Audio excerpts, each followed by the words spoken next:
नमस्कार, आप सभी का स्वागत है हमारे चैनल में। तो दोस्तों जुड़ चुका हूं मैं यहां पर आप सभी के लिए जेटेट परीक्षा 2024-25 की तैयारी को लेकर के। तो जो भी शिक्षक बंधु जेटेट परीक्षा की तैयारी कर रहे हैं तो उनके लिए देखिए सबसे बड़ी महत्वपूर्ण बात क्या होगी कि देखिए पढ़ने के लिए सबसे पहले आपको सोचना पड़ता है कि किस पुस्तक को पढ़ें, कहाँ से नोट्स लें और क्या पढ़ें कि कम समय में अच्छा तैयारी करके यहाँ पर रिजल्ट ला सके, क्योंकि जेटेट परीक्षा बार बार आयोजित नहीं होती है और एक बार समय जाने के बाद दोबारा आपको नहीं मिलता है। तो इस कड़ी में हम आपके लिए बता देते हैं जेटेट परीक्षा के लिए अभी जो जैक एग्ज़ाम लेगी, ठीक है। और अभी देखिए जितना भी जैक एग्ज़ाम ले रही है आप सभी ने प्रश्न पत्र को देखा भी होगा, नहीं भी देखा होगा तो आपको मिल जाएगा, देख लीजिएगा। जेसीईआरटी किताब जो जैक सरकारी विद्यालयों में फ्री में पढ़ने के लिए देती है, वहाँ से भर भर के प्रश्न लेकर के आती है और यहाँ पर विद्यार्थी जो होते हैं बहुत ऊंचे स्तर की पढ़ाई की तैयारी करते रह जाते हैं और वो सभी यहाँ पर फ्लॉप करते हैं। और जो यहाँ पर जेसीईआरटी जैक की किताब का हूबहू प्रश्न पढ़ के चले जा रहे हैं उनका यहाँ पर रिजल्ट बहुत ही अच्छा हो रहा है, जिसका प्रमाण भी हमने यहाँ पर अभी जो परीक्षा हुआ उसका सभी को हमने यहाँ पर जो नोट्स मिला हुआ था, नोट्स दिए थे उसको हमने अंडरलाइन करके भी भेज दिया था। लगभग देखिए आपको यहाँ पर 80% 85% प्रश्न जो है आपके जेसीईआरटी जैक की किताब से हूबहू सिंपल प्रश्न भिड़े हुए थे। तो आपका जेटेट में भी आएगा, लेकिन अब आपकी बारी है कि आप क्या डिसाइड करते हैं, ठीक है। यदि आप कहीं से गाइड लेके पढ़ रहे हैं तो गाइड तो देखिए बहुत ही आपको कमज़ोर बना देगा, ठीक है। बहुत ज़्यादा पढ़िएगा बहुत कम आएगा। आप जेसीईआरटी किताब का अगर आपके पास समय है तो नोट्स बनाइएगा, और यदि नोट्स नहीं बना पाते हैं तो देखिए हम आपके लिए इसी कड़ी पर काम करते हैं। हम आपको सारे नोट्स पीडीएफ और वीडियो यहाँ पर जेसीईआरटी जैक के किताब का हर चैप्टर क्लास 6 से लेकर के 11 तक, अभी 10 तक तो देखिए कंप्लीट है, 11 का बन रहा है, 10 तक से ही आपका ऐसे जेटेट परीक्षा में रहेगा। तो 10 तक का 100% कंप्लीट नोट्स हर चैप्टर से मिलेगा। और अभी हर जिस चैप्टर से आएगा अगर एग्जाम में प्रश्न तो उस चैप्टर से वहाँ से प्रश्न आपके एग्जाम में रहेगा ही रहेगा। तो ये हैंड रिटेन नोट्स है, आपको अब पूरा अंदर से निचोड़ करके बनाया गया है। इसकी प्रामाणिकता भी हो गई है अभी परीक्षा में बहुत हद तक, यानी 85-90% प्रश्न उसी नोट से भिड़े भी थे। तो आप सभी देख भी लिए होंगे। जो शिक्षक अभी तक नहीं जुड़े हैं आप जुड़ जाइएगा, हैंड रिटेन नोट्स लेकर के जरूर पढ़ लीजिएगा। अभी आपको सिर्फ यदि 1 से 5 शिक्षक की तैयारी कर रहे हैं तो 500 रुपये में आपको यह मिलेगा, और 6 से 8 शिक्षक की तैयारी कर रहे हैं तो यह आपको 500 रुपये मिलेंगे। और दोनों शिक्षक अगर एक साथ जुड़ देंगे तो उनको सिर्फ 700 रुपये में यहाँ से हम प्रोवाइड करते हैं ये सारे नोट्स, और उसके साथ साथ फ्री क्लासेज भी रहती है, ठीक है। तो क्लासेज भी आपको है, नोट्स भी आपको है, उसमें बात करने की सुविधा भी है, जिससे आप 100% यहाँ से स्कोर करेंगे। चलिए चलते हैं आगे। हम आपके लिए यहाँ पर एसएसटी जीएस का प्रैक्टिस सेट 58 लेकर के आए हुए हैं, ठीक है।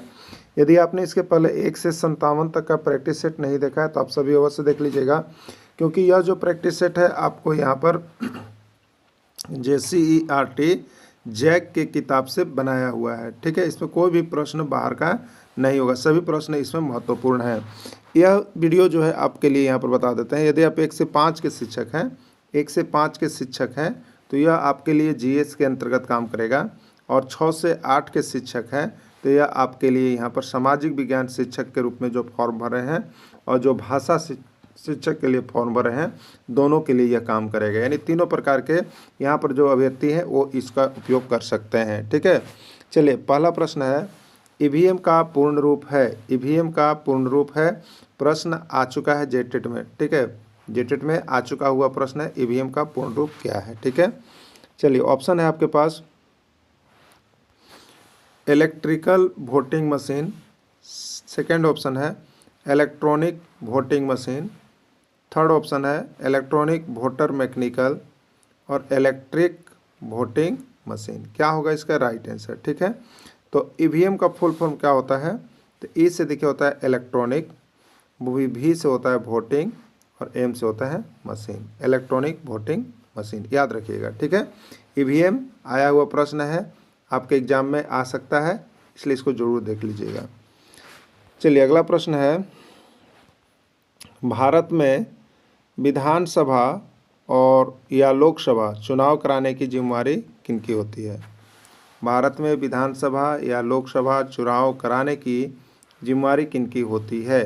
पहला है भारत निर्वाचन आयोग, राज्य निर्वाचन आयोग, आम चुनाव अधिकारी, या कोई नहीं, ठीक है। तो भारत में विधानसभा या लोकसभा चुनाव करवाने की जिम्मेदारी जो होती है वो भारत निर्वाचन आयोग का होता है। किसका होता है, भारत निर्वाचन आयोग का होता है। विधानसभा या लोकसभा चुनाव कराने की जिम्मेवारी। क्लियर। चलिए अगला देखिएगा, स्थानीय स्तर का चुनाव की जिम्मेवारी किनकी होती है? स्थानीय स्तर, स्थानीय स्तर कहने का मतलब जैसे पंचायत चुनाव हो गया, जैसे नगर पालिका चुनाव हो गया, ये स्थानीय स्तर का कोई भी चुनाव, उसकी जिम्मेवारी किनकी होती है? भारत निर्वाचन आयोग, राज्य निर्वाचन आयोग, उपायुक्त या कोई नहीं। ठीक है, तो देखिए जो स्थानीय स्तर पर चुनाव होते हैं उसके चुनाव करवाने की जिम्मेवारी आपको राज्य निर्वाचन आयोग को सौंपा जाता है। राज्य निर्वाचन आयोग इसके जिम्मेवार होते हैं। अगला प्रश्न है, सर्वप्रथम ईवीएम का प्रयोग भारत के किस राज्य में हुआ? केरल, तमिलनाडु, मध्य प्रदेश या उड़ीसा? बहुत इंपॉर्टेंट प्रश्न, बार बार ये एग्जाम में आ रहा है। ठीक है, सर्वप्रथम ईवीएम का प्रयोग भारत के किस राज्य में हुआ? तो सर्वप्रथम ईवीएम का प्रयोग भारत के केरल राज्य में किया गया था। ठीक है, कहाँ किया गया था? केरल राज्य में किया गया था। देखिए यहाँ पर कुछ इंपॉर्टेंट नोट्स आप सभी के लिए जो जुड़े हुए उनको बनाया गया है। सर्वप्रथम ईवीएम का प्रयोग केरल के नॉर्थ पारापुर विधानसभा क्षेत्र के लिए उपचुनाव में सीमित मतदान केंद्रों पर 1998 में किया गया था। ठीक है, सर्वप्रथम ईवीएम का प्रयोग केरल के नॉर्थ पारावूर विधानसभा क्षेत्र में किया गया था। ठीक है, सर्वप्रथम ईवीएम कहाँ पहले अप्लाई किया गया? तो केरल के नॉर्थ पारावूर विधानसभा क्षेत्र के लिए उपचुनाव में सीमित मतदान केंद्रों पर 1998 में करके देखा गया था। ठीक है, पूरे भारत में किस वर्ष के चुनाव से ईवीएम का इस्तेमाल हो रहा है? पूरे भारत में किस वर्ष के चुनाव से ईवीएम का इस्तेमाल हो रहा है? 1999, 2001, 2004, 2019। कब से ईवीएम को अनिवार्य कर दिया गया पूरे भारत में, ये पूछ रहा है। इसका राइट आंसर हो जाएगा सी, 2004 ईस्वी। 2004 ईस्वी के चुनाव से अनिवार्य कर दिया गया। अगला एक और मशीन आ गया है, देखिएगा आप, चुनाव में साथ साथ में लगता है वीवीपैट का। पहले ईवीएम था लेकिन उसके साथ ईवीएम के साथ अब वीवीपैट भी देखिए लगा हुआ रहता है साथ में। तो वीवीपैट का फुल फॉर्म क्या होता है, ये भी प्रश्न पूछना शुरू कर दिया गया है। ठीक है, तो वी से देखिए होता है वोटर, भी से वेरिफिकेशन, पी से पेपर, ए से ऑडिट और टी से ट्रेल। यानी voter, verification, paper, audit, trail इसका फुल फॉर्म होता है, याद रखिएगा। 1857 ईस्वी के युद्ध में नाना साहब और बेगम हजरत महल कहाँ भाग गए? 1857 ईस्वी का जब युद्ध हो रहा था तो उसमें नाना साहब और बेगम हजरत महल कहाँ भाग गए थे? नेपाल, ईरान, इराक या कहीं नहीं। ठीक है, तो 1857 ईस्वी के युद्ध में नाना साहब और बेगम हजरत महल नेपाल भाग गए थे। कहाँ भाग गए थे? नेपाल भाग गए थे। छापामार युद्ध कौन चला रहा था? छापामार युद्ध कौन चला रहा था? लक्ष्मीबाई, वीर कुंवर सिंह, तात्या टोपे या कोई नहीं? तो छापामार युद्ध जो है आपको तात्या टोपे चला रहे थे। अगला प्रश्न है, 1857 ईस्वी के युद्ध के बाद भारत के गवर्नर जनरल को क्या कहा जाने लगा? 1857 ईस्वी के युद्ध के बाद भारत के गवर्नर जनरल का नाम बदल दिया गया था और क्या कहा जाने लगा था? वायसराय, गवर्नर, राज्यपाल, मुख्यमंत्री। ठीक है, तो 1857 ईस्वी के युद्ध के बाद भारत के गवर्नर जनरल को अब गवर्नर जनरल न कह करके वायसराय कहा जाने लगा था। क्या कहा जाने लगा था? वायसराय कहा जाने लगा था। 1857 ईस्वी के विद्रोह का नेतृत्व दिल्ली से कौन कर रहा था? ठीक है, दिल्ली से कौन कर रहा था? देखिए एक चीज़ बता देते हैं, 1857 ईस्वी के युद्ध का नेतृत्वकर्ता से एक प्रश्न देखिए रहता है, इसलिए 1857 ईस्वी को आप लोग और डीपली चाहते हैं तो इस टॉपिक को जरूर देख लीजिएगा। ठीक है, इस टॉपिक से एक प्रश्न रहता है। ऐसे हमने सारे इंपॉर्टेंट प्रश्न को इसमें अपलोड कर दिया है, सब कुछ दे दिया है, लेकिन आप सभी और चाहते हैं तो 1857 ईस्वी के युद्ध का डिटेल और भी कर लीजिएगा, देख लीजिएगा। ऐसे और भी हम 1857 ईस्वी के युद्ध का ट्रिक का नेतृत्वकर्ता का अलग से आपको हम यहाँ पर प्रोवाइड करेंगे। ठीक है, तो दिल्ली से कौन किया? बहादुर शाह जफर, बख्त खां, ए और बी दोनों या कोई नहीं? तो 1857 ईस्वी के विद्रोह का नेतृत्व दिल्ली से कौन कर रहे थे? बहादुर शाह जफर और बख्त खां, ए और बी दोनों, यानी दोनों कर रहे थे, बहादुर शाह जफर और बख्त खां। ठीक है, देखिए इसका एक ट्रिक है, ठीक ना। दिव्या दिव्या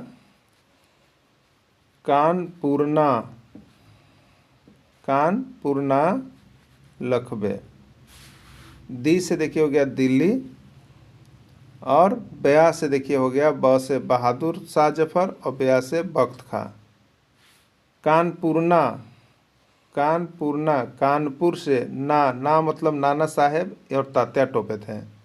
कानपुर से ना मतलब नाना साहेब और तात्या टोपे। ठीक है, अब देखिएगा लखबे, लख से लखनऊ हो गया और बे से बेगम हजरत महल की है। तो इस तरह का ट्रिक भी आपको बना हुआ है, देख लीजिएगा। अगला देखिएगा, 1857 ईस्वी के विद्रोह का नेतृत्व कानपुर से किसने कौन किया? नाना साहेब, तात्या टोपे, ए और बी दोनों, एक कोई नहीं। ठीक है, अभी आपको हम ट्रिक दिए थे, क्या दिए थे? दिव्या दिए थे ना, कानपुरना लखबे, यही लिखे थे ना, ये लिखे थे। दिव्या में दी से दिल्ली था, बहादुर बस बिया से क्या हो गया? बहादुर शाह जफर और बख्त खां। कानपुरना तो कानपुर, ना से नाना साहेब और तात्या टोपे था। लखबे लख से लखनऊ और बे से बेगम हजरत महल। ठीक है, अब देखिए यहाँ पर तो हो गया, कानपुर से नाना साहेब, तात्या टोपे, ए और भी दोनों को, तो कानपुर से नाना साहेब और तात्या टोपे ने किया। ठीक है, चलिए लखनऊ से 1857 ईस्वी के विद्रोह का नायक कौन था? लखनऊ से 1857 ईस्वी के विद्रोह का नायक कौन था? बेगम हजरत महल, तात्या टोपे, वीर कुंवर सिंह या कोई नहीं। ठीक है, तो दिव्या कानपुरना लखने, अभी बोले थे लखबे, तो लखनऊ से कौन था? लखबे, अभी बोले थे ना लखबे, तो लखबे में लख क्या चीज़ था? लखनऊ था, लखनऊ, और बे से क्या था? बेगम हजरत महल, बेगम हजरत महल। तो बेगम हजरत महल देखिए इसमें ऑप्शन आ रहा है ना, ए में, राइट आंसर ए हो जाएगा। तो 3 गो याद हो गया। दिव्या कानपुरना लखबे से कै गो याद हुआ आपको? तो दिव्या कानपुरना लखबे से कै गो याद हो गया? 3 गो, दिल्ली का, कानपुर का और लख से लखनऊ का, 3 गो का नेतृत्वकर्ता का याद हो गया। तो बना लीजिएगा। मीराबाई का जन्म कहाँ हुआ? राजस्थान, बंगाल, झारखंड या तमिलनाडु। ठीक है, मीराबाई का जन्म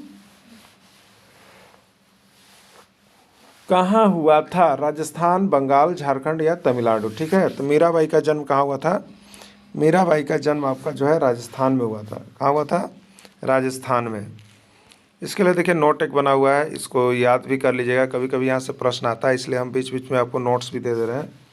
मीराबाई का जन्म राजस्थान के मेड़ता जिले के कुदवी ग्राम में हुआ था। राजस्थान के मेड़ता जिले के कुदवी ग्राम में हुआ था।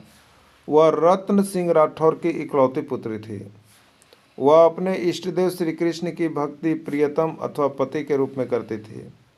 ब्रजभाषा में लिखा गया है, उनके भक्ति गीतों को पदावली कहा जाता है। ठीक है, भक्ति गीत को पदावली कहा जाता है। कबीर का जन्म कहाँ हुआ था? वाराणसी, मगध, सारनाथ या पार्श्वनाथ। ठीक है, तो कबीर कहाँ से जन्म हुआ था? वाराणसी में हुआ था। ठीक है, कबीर का जन्म वाराणसी में हुआ है। देखिए यहाँ पर कुछ नोट्स बनाए गए हैं आपके लिए। ऐसा माना जाता है कि नीमा और नीरू नामक निसंतान दंपति जुलाहे ने कबीर का पालन पोषण किया। इनका उपदेश बीजक में मिलता है। ठीक है, अगला प्रश्न है, गुरु नानक का जन्म कहाँ हुआ? भटिंडा, तलवंडी, सारथ, वनखेता या कहीं नहीं। तो गुरु नानक का जन्म तलवंडी में हुआ था। कहाँ हुआ था? तलवंडी में। देखिए यहाँ पर लिखा हुआ है, गुरु नानक का जन्म 469 ईस्वी में तलवंडी, जो वर्तमान में ननकाना साहेब पाकिस्तान में हुआ था। ठीक है, सिखों के द्वारा सामूहिक भोजन व्यवस्था को क्या कहा जाता है? सिख लोग जो सामूहिक भोजन करवाते हैं उसकी व्यवस्था को क्या कहा जाता है? बंगर, दंगल, लंगर या पंदर। ठीक है, तो सिखों के द्वारा सामूहिक भोजन व्यवस्था को हम लोग लंगर कहते हैं। क्या कहते हैं? लंगर कहते हैं। ठीक है, गुरु नानक का उपदेश किसमें संकलित है? विवाह ग्रंथ, आदि ग्रंथ, श्यामली ग्रंथ, निर्वाह ग्रंथ। ठीक है, तो गुरु नानक का उपदेश किसमें संकलित है? आदि ग्रंथ में संकलित है। फैजाबाद से 1857 ईस्वी के विद्रोह का नेतृत्व किसने किया? किसने किया? ठीक है, देखिए इसके लिए भी ट्रिक है, बरेली के खान,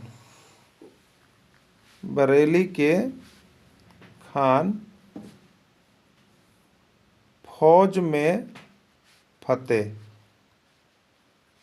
बरेली के खान फौज में फतेह। ठीक है, तो ये बरेली, खान बहादुर खान, फौज, फैजाबाद, ये हो जाएगा आपका में से मौलवी अबू तला, और फतेहपुर से अबकालिया। ठीक है, तो इस तरह से यहाँ पर है, इसको भी याद कर सकते हैं आप। तो फैजाबाद से 1857 ईस्वी के विद्रोह का किसने नेतृत्व किया? तो बरेली के खान फौज में फतेह, में से मौलवी अहमुदुल्लाह। झांसी से 1857 ईस्वी के विद्रोह का नायक कौन था? झांसी से, देखिए यहाँ पर इसके लिए एक ट्रिक बना हुआ है। झारखंड को इलाली जगदीश सिंह, एक ट्रिक है, झारखंड को इलाली जगदीश सिंह। देखिए झा से झांसी और र से रानी लक्ष्मीबाई, इला से इलाहाबाद और ली से लियाकत अली। ठीक है, जगदीश से जगदीशपुर और सिंह से वीर कुंवर सिंह, ये तीनों का नाम है। ठीक है, तो झांसी से 1857 ईस्वी के विद्रोह का नायक कौन था? रानी लक्ष्मीबाई, बेगम हजरत महल, नाना साहेब, या कोई नहीं। ठीक है, तो झांसी से 1857 ईस्वी के विद्रोह का नायक रानी लक्ष्मीबाई थी। ये जो अभी हम आपको ट्रिक दिए हैं, इसको 1857 ईस्वी का विद्रोह का जब हम स्पेशल टॉपिक लेकर के आएंगे तो उसमें सारा चीज़ आपको PDF बना हुआ मिल जाएगा। ठीक है, अगला देखिएगा, इलाहाबाद से 1857 ईस्वी के विद्रोह का नेतृत्व किसने किया? ठीक है, तो अभी आपको बताया झारखंड को इलाली बताया था, झारखंड को इलाली, इला से इलाहाबाद और ली से लियाकत अली। ठीक है, तो सी हो जाएगा लियाकत अली। क्लियर। सर्वप्रथम वीवीपैट का इस्तेमाल किस राज्य के चुनाव में किया गया? सर्वप्रथम वीवीपैट का इस्तेमाल किस राज्य के चुनाव में किया गया? नागालैंड, केरल, तमिलनाडु, उत्तर प्रदेश। सर्वप्रथम वीवीपैट का इस्तेमाल। देखिए यहाँ पर दो चीज़ याद रखिए, एक EVM पहले से आ रहा है, उसके बाद हो गया वीवीपैट अब शुरू। ठीक है, वीवीपैट, तो EVM का स्टार्टिंग कहाँ से हुआ? केरल से प्रारंभ में। ठीक है, अब वीवीपैट का स्टार्टिंग कहाँ से हुआ? नागालैंड से, नागालैंड के चुनाव से यहाँ पर किया गया। ठीक है, देखिए यहाँ पर नोट्स ऐसे बना हुआ है कि सबसे पहले वीवीपैट का इस्तेमाल नागालैंड के चुनाव में 2013 में किया गया, वहीं पर ट्रायल किया गया। पूरे भारत में वीवीपैट का इस्तेमाल किस वर्ष के चुनाव से किया जाने लगा? 2004, 2019, 2029, 2024। ठीक है, तो पूरे भारत में वीवीपैट का इस्तेमाल आपको 2004 के चुनाव से किया जाने लगा। ठीक है, पूरे भारत में वीवीपैट का इस्तेमाल किस वर्ष के चुनाव से किया जाने लगा? आपको 2004 में देखिए ट्रायल किया गया। ठीक ना, और यहाँ पर पूरे भारत में अगर कहिएगा तो 2019 के लोकसभा चुनाव से पूरे भारत में वीवीपैट का इस्तेमाल शुरू हुआ है। 2019 के लोकसभा चुनाव से पूरे भारत में वीवीपैट का इस्तेमाल शुरू हुआ है। ठीक है, तो ये 2004 यहाँ पर जो है आपका रॉन्ग हो जाएगा। अगर यहाँ पर पूछा ट्रायल कब किया गया तो 2004 में किया गया, लेकिन इस्तेमाल पूरे भारत में कब से? तो 2019 के लोकसभा चुनाव से किया जाने लगा। ठीक है, जगदीशपुर बिहार से 1857 ईस्वी के विद्रोह का नेतृत्व किसने किया? तभी तो बताए थे झारखंड को इलाली जगदीश सिंह, बताए थे ना, जगदीश सिंह, यानी जगदीश से जगदीशपुर और सिंह से यहाँ पर वीर कुंवर सिंह का नाम आता है। ठीक है, अब देखिएगा यहाँ पर बरेली से 1857 ईस्वी के विद्रोह का नेतृत्व किसने किया? बरेली के खान। ठीक है, अभी आपको एक ट्रिक बताए थे, बरेली के खान फौज में फतेह। तो बरेली के खान, खान से हो जाएगा खान बहादुर खान। बरेली के खान, तो खान से हो जाएगा खान बहादुर खान। राइट आंसर हो जाएगा सी। ठीक है। फतेहपुर से 1857 ईस्वी के विद्रोह का नेतृत्व किसने किया? फतेहपुर से 1857 ईस्वी के विद्रोह का नेतृत्व किसने किया? अजीमुल्ला, नाना साहेब, कुंवर सिंह, कोई नहीं। ठीक है। फतेहपुर से 1857 ईस्वी के विद्रोह का नेतृत्व किसने किया? अजीमुल्ला, नाना साहब, कुंवर सिंह, कोई नहीं। ठीक है। तो देखिए यहाँ पर फतेहपुर से, ठीक है, फतेहपुर से किसने किया? तो फतेह बरेली, अभी आपको ट्रिक बताए थे, बरेली के खान फौज में फतेह। तो फतेह मतलब फतेहपुर और अ से अजीमुल्ला। तो राइट आंसर ये है अजीमुल्ला। इसको हम अभी आपको नेक्स्ट जो क्लासेज आएंगे उसमें हम आपको ये सारा चीज़ ट्रिक्स बना करके देंगे हम ना। उत्तर भारत के संत कौन थे? तुलसीदास, सूरदास, शंकरदेव, कोई नहीं। ठीक है। यह सभी, तो उत्तर भारत के तुलसीदास भी, सूरदास, शंकर सभी थे उत्तर भारत के। राइट आंसर इसका डी हो जाएगा। रामचरितमानस की रचना किसने की? तुलसीदास, सूरदास, वाल्मीकि या कोई नहीं। ठीक है। देखिए प्रश्न बहुत MVVI है, ये आपको जेटेट में आया हुआ प्रश्न है, जेटेट में आया हुआ प्रश्न है। ठीक है। तो रामचरितमानस की रचना किसने की? तो रामचरितमानस की रचना तुलसीदास ने की। ठीक है। और यहाँ पर रामायण की रचना किसने की? ये दो चीज़ है, रामायण की रचना किसने की, कन्फ्यूज देखिए करता हूँ। रामचरितमानस की रचना किसने की? तो रामायण की रचना जो है वो महर्षि वाल्मीकि ने की। ठीक है। और रामचरितमानस की रचना तुलसीदास ने की। दोनों में अंतर है, दिमाग में रखिएगा बिठा के। सूरसागर, सुर सारावली और साहित्य लहरी की रचना किसने की? तुलसीदास, सूरदास, मीराबाई या वेद व्यास। ठीक है। देखिए सब में लगा हुआ है सूर, सूर सा, तो इसका मतलब होगा सूरदास, इसका मतलब होगा सूरदास। तो सूरसागर, सुर सारावली और सुर लहरी या साहित्य लहरी की रचना सूरदास ने किया। ठीक है। तो इस तरह से यहाँ पर आप डेली जुड़ करके सुबह में 6 बजे आप यहाँ पर प्रैक्टिस कर सकते हैं और शाम को 7 बजे एक क्लासेज जाएगी। दोनों क्लासेज को आप देखते रहिएगा और जैसी परीक्षा नज़दीक आएगी आपको हम सारा चीज़ रिवीजन भी करवाएंगे एक बार, जो पहले पढ़ाई हो गया है। तो आप सभी जुड़े रहिएगा और आप लोगों से रिक्वेस्ट है कि जो अब तक वार्षिक प्रीमियम की राशि नहीं जमा किए हैं वो ज़रूर जमा कर दें, नहीं तो आपका नाम काटा जा सकता है। ठीक है। वीडियो के अंत तक जुड़े रहें। धन्यवाद।